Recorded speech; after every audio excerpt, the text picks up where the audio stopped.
வணக்கம் மேடம். வணக்கம். ஓகே. என் பேர் ஜூலியா ராணி மேடம். கள்ளக்குறிச்சி மாவட்டம் சோழம்பட்டு கிராமங்க மேடம்.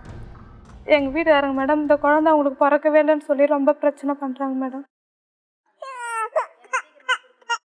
உங்களுக்கு அரேஞ்ச் மேரேஜா லவ் மேரேஜா?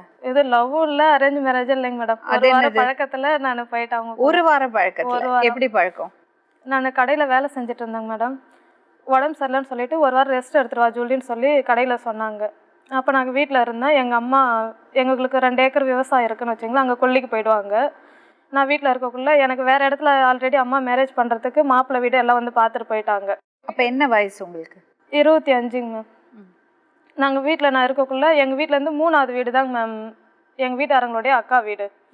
அவங்க அடிக்கடிக்கு வந்து எங்கள் வீட்டில் பேசுவாங்க மேடம். இது மாதிரி என் தம்பி வெளிநாட்டிலேருந்து வந்திருக்கான், உனக்கு அப்பா இல்லாத கஷ்டம் தெரியாது, பார்த்துக்குவான் பாப்பா, உனக்கு எந்த கெட்ட பழக்கமும் இல்லை, கடன் எதுவும் இல்லை, இப்போ தான் வெளிநாட்டிலேருந்து வந்திருக்கான், அவனை மேரேஜ் பண்ணிக்க அப்படி சொல்லிட்டு இருந்தாங்க. இது மாதிரி எனக்கு வேறு இடத்துல மாப்பிள்ளை பார்த்து வச்சுருக்காங்கல்ல அப்படின்னு சொல்லி நான் சொன்னேன்.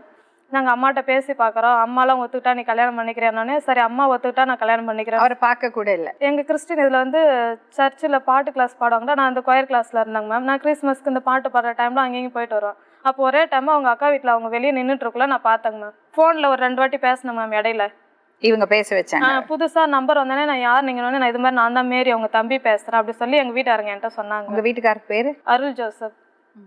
உடனே எங்கள் வீட்டுக்காரங்களுடைய அக்காவும் மேரின்றவங்களும் அவங்க வீட்டுக்காரங்க குமார் 2 பேர் வந்து இது மாதிரி எங்கள் தம்பி நீ கட்டி தான் அவனு பாப்பா, அவன் நல்ல பையன், நானும் உனக்கு எந்த பிரச்சனையாக இருந்தாலும் நாங்கள் 2 பேரும் முன்னாடி நிற்கிறோம்ல அப்படின்னோடனே சரி நானும் ஊன்னு சொல்லிட்டேங்க. சரிம்மா, உங்கள் அம்மா இருக்காங்க, கஷ்டப்பட்டு உன்னை வளர்த்துருக்காங்க. ஆமாங்க. நீ அம்மா சொல்கிறது கேட்கணுமா பக்கத்து வீட்டுக்காரங்க சொல்கிறது கேட்கணுமா? மேம் எனக்கு அப்பா இல்லாத கஷ்டம் தெரியாது, இவங்க பார்த்துக்கிறேன்ற ஒரு வார்த்தை சொன்னதில் நான் நம்பிட்டேங்க மேம். அப்போ உங்கள் அம்மாவை நம்பிக்கை இல்லை?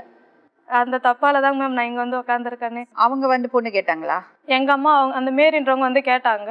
நான் வேறு இடத்துல பொண்ணு கொடுக்குறேன்னு சொல்லிட்டேன், அதனால் கொடுக்க முடியாது, நீ முன்னாடியே கேட்டதுனே இப்போ உன்ட்ட தருவேன்னு சொல்லியிருப்பேன், இப்போ நான் அங்கே கொடுக்குறேன்னு சொல்லிட்டேன்லன்னு எங்கள் அம்மா சொல்லிட்டாங்க மேம். உடனே அவங்க வண்டியில் கூட்டு போய் கள்ளக்குறிச்சியில் விட்டாங்க மேம். தாலி எல்லாம் எடுத்து கொடுத்து அனுப்பி விட்டாங்க. திருக்காட்டுப்பள்ளியில் பூண்டி கோயில் இருக்கு மேம், அங்கே ஃபாதர் வந்து தாலி மந்திரிச்சு கொடுத்து இங்கெல்லாம் கல்யாணம் பண்ணக்கூடாது, அங்கே போய் கல்யாணம் பண்ணுங்க அப்படி சொன்னோன்னே அங்கே எட்டை போய் அவங்க பெரியம்மா விட்ட அக்கா இன்னும் 2-3 பேர் கூட வந்தாங்க.